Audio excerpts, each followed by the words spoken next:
Mr. Kris Atwood, who's going to be talking about immortalizing the memory of Robbie Burns.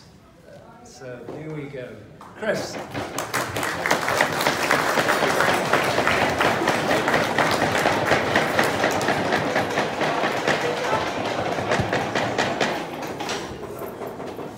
I didn't mention, I guess, yeah. Not yet. It's hard to believe a non-charter member up here with a mic in their hand. But where I'd like to start is, I'd like to start with haggis. I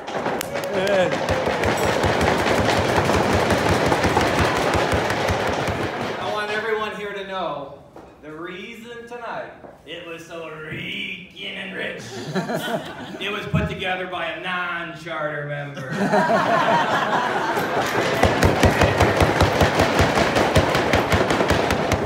Love you, Kris. Something else that I'd like to talk about is my good buddy Gary Christensen. He taught me this lesson a while back. He said, you know, Kris, there's one thing you want to remember while speaking. He said that you want to think of it, your speech is like a lady's dress. You want to make it long enough to cover everything, but short enough to be interesting.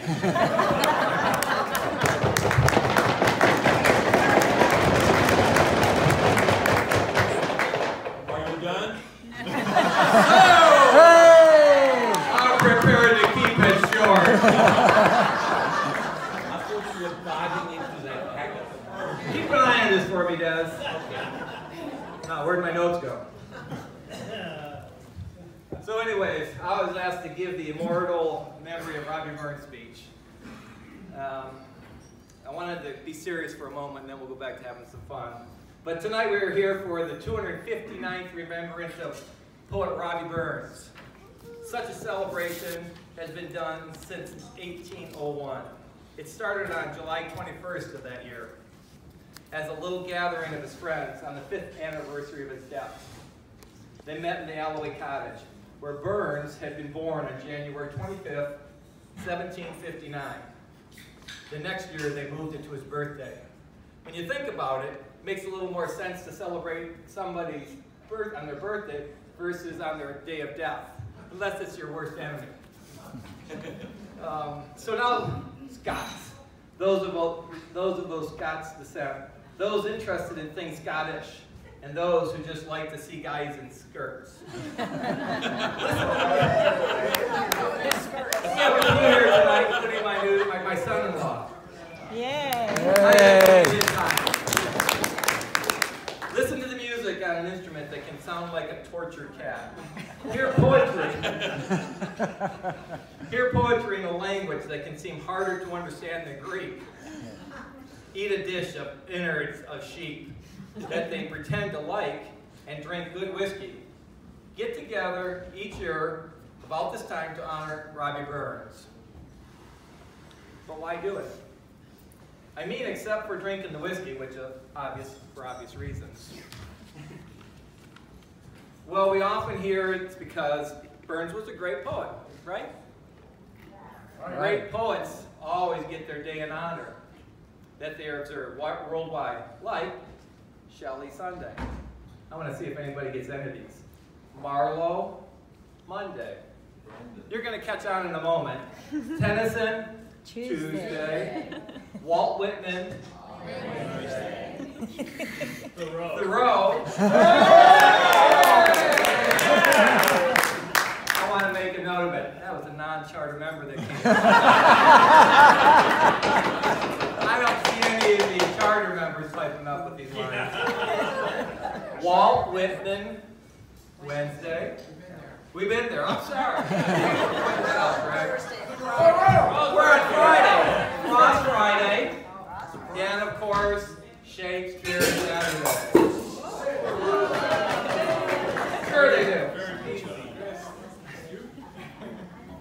Now I admit that I am not a poetry expert, although I do enjoy poetry. I do not have any expertise in this literary form. But even I know that Burns is up against some pretty stiff competition when it comes to rhyme, meter, and such. Yet, Burns has his day. And none of these other world-renowned greats have theirs. You have to wonder why. I know that Scots are a fearsome bunch, and some may claim it's because the world wanted to placate the oatmeal savages in the fear of losing their sheep, their gold, and even their lives. I guess there is something to that argument. But that's not really it. It's because Robbie Burns speaks to us where it hits the hardest, to the heart. And not to just the Scottish heart, to the hearts of people all over the world. Even though he wrote in Scots tongue. Burns was quite capable of writing proper King's English and could have written his works in that, but chose to write the language of the common Scots. The mix of Anglo-Saxon, Norse, Scots, Gaelic, French, Norman French may be difficult for modern Americans to fully understand, but with little effort, these words can speak to our hearts as they did to the Scots who were Burns' original audience. Let's consider a few examples. This one everyone knows, and I think we'll close the night with it. One very emotional time is when we close the old year and look to what the new one may bring. Do we sing Auld Lang Syne as the clock strikes 12? Absolutely. Over the centuries, Robbie Burns remains one of the greatest symbols of Scotland because Burns is the personification of Scotland's influence and reaches beyond its shores. Over the centuries, Burns' nationalism was generous and egalitarian. If he were here today, it would be global. Honor the bard.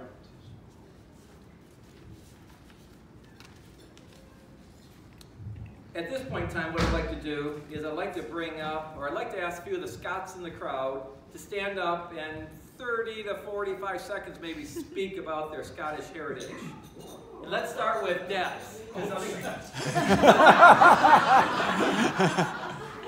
He got some news for you. I don't have to come over the mic.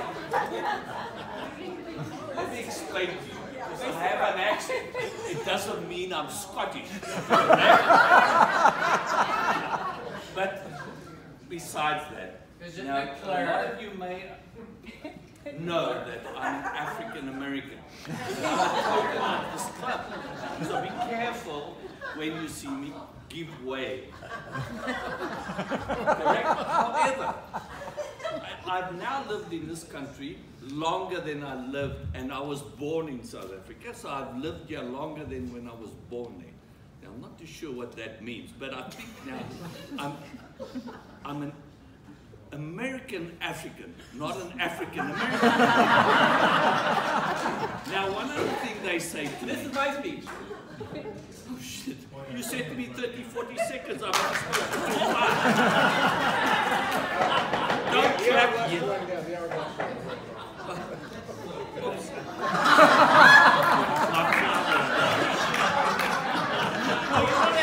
No, I put it away. Are you done? No, I'm not done. So now, when I first came to the USA, most people used to say to me, I'm Italian American, I'm French American, what is your? A German American, whatever it may be. And I said, well, that's great. When did you actually come to this lovely country? And they said, I was born and bred here. So I said, you're an American, you're not an Italian American. And then Kris called me this evening and he said that your forefathers were from Scotland. And I said, well, I'm actually from South Africa. However, my father was born in South Africa, and I believe his father came over to South Africa when he was 12 to fight in the Boer War in the late 1800s or whatever. So I'm actually, I must think about this, I'm an American, African, Scottish. Thank you.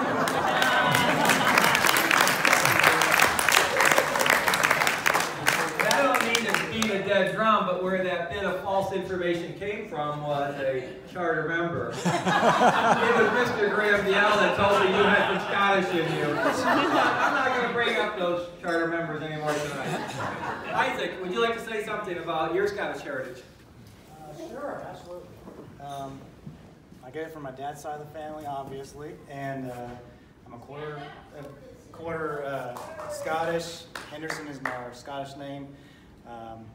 And my grandfather, he told me, he did a whole research on our heritage and told me how, as a kid, how we came from the Vikings that settled in Scotland and then actually became bodyguards for royalty there.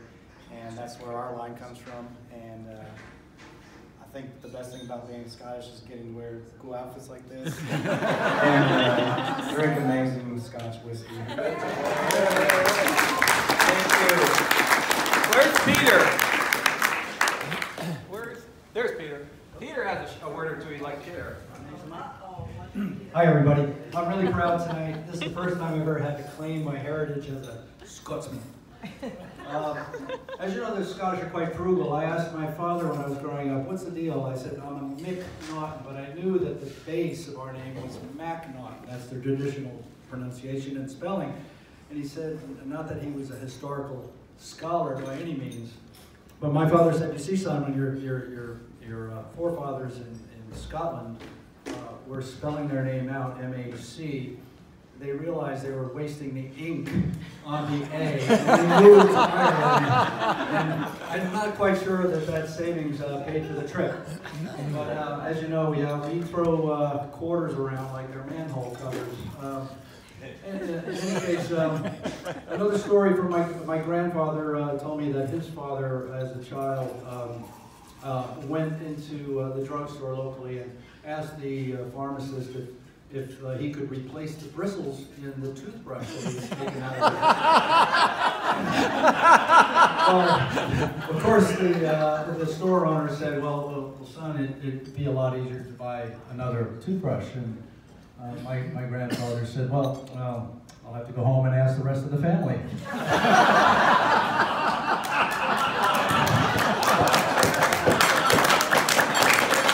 In any case, I'm very proud to be Scottish, and I can't think of another nationality I'd like to adhere to, except maybe Kazakhstan, or that would work just fine. But anyway, I'm very happy to be here, and thank you to everybody in Valley to opening your arms to a Scotsman from Mountain Park.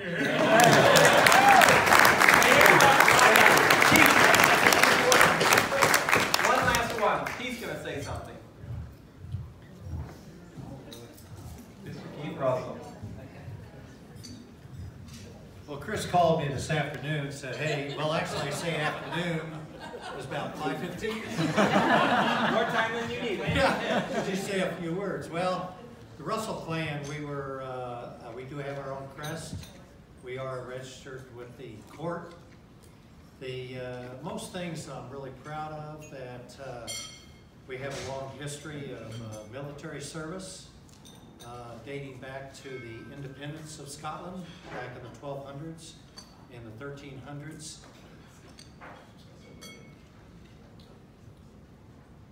And including my grandson just went in the Navy. So we have a history all the way from the 1200s. Wow.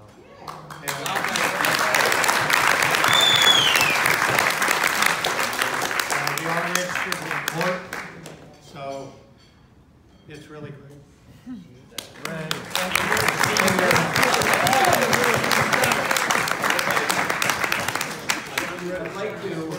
I'd like to bring up that word haggis again.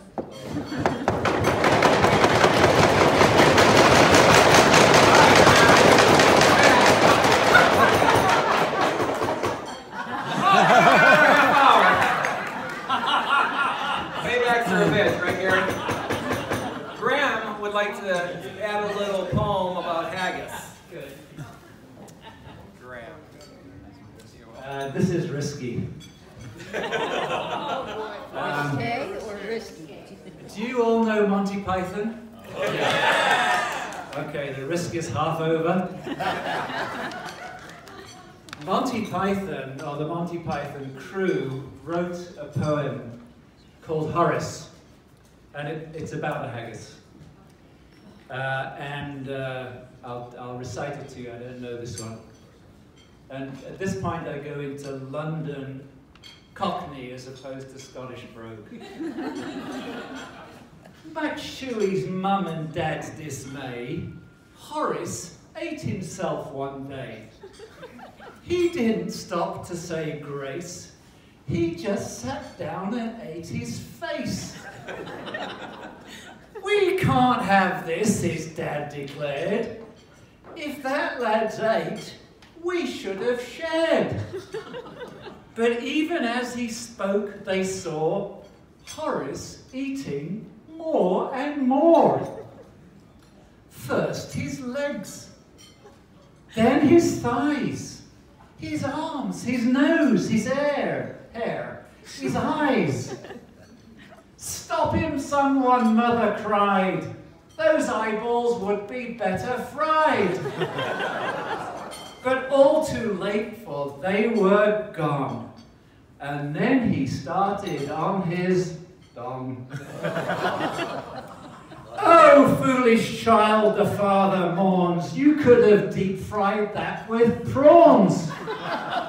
Some parsley and some tartar sauce. But H was on his second course. His liver and his lights and lung, his ears, his neck, his chin, his tongue. To think I raised him from his cot. Now he's going to scoff the lot. His mother cried, what shall we do? What's left won't even make a stew. And as she wept, her son was seen to eat his head, his heart, his spleen. And there he lay, a boy no more, just stomach on the floor. Nonetheless, since it was his, they ate it. That's what haggis is.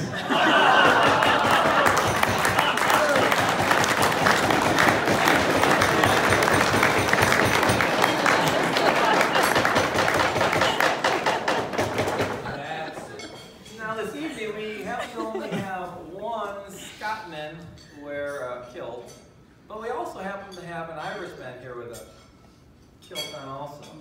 So what I'd like to do is ask those two. Is there anybody else I'm missing here that has the kilt on? The student has been. Can you two stand up, please, for a moment? Kilt? Anybody else here with a kilt on that I did? I don't think so. I would like you to raise your hands. Hold your hands up. Hold your hands up high. Hold your hands up high. One hand. If you happen to be wearing shorts, take your hand down. If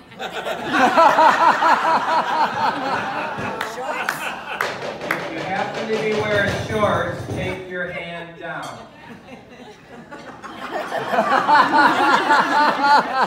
Amanda. We'll move on to the next one. Ladies of these gentlemen, can you tell us if their kilts are on forward or backwards? They're on correctly. Forward? I mean, they're the way they're supposed to. The men are sometimes known to put them on backwards. No, these are forward. These Excellent. are both We're correct. We're doing. All right, well now I'm going to move on. I'm going to move on.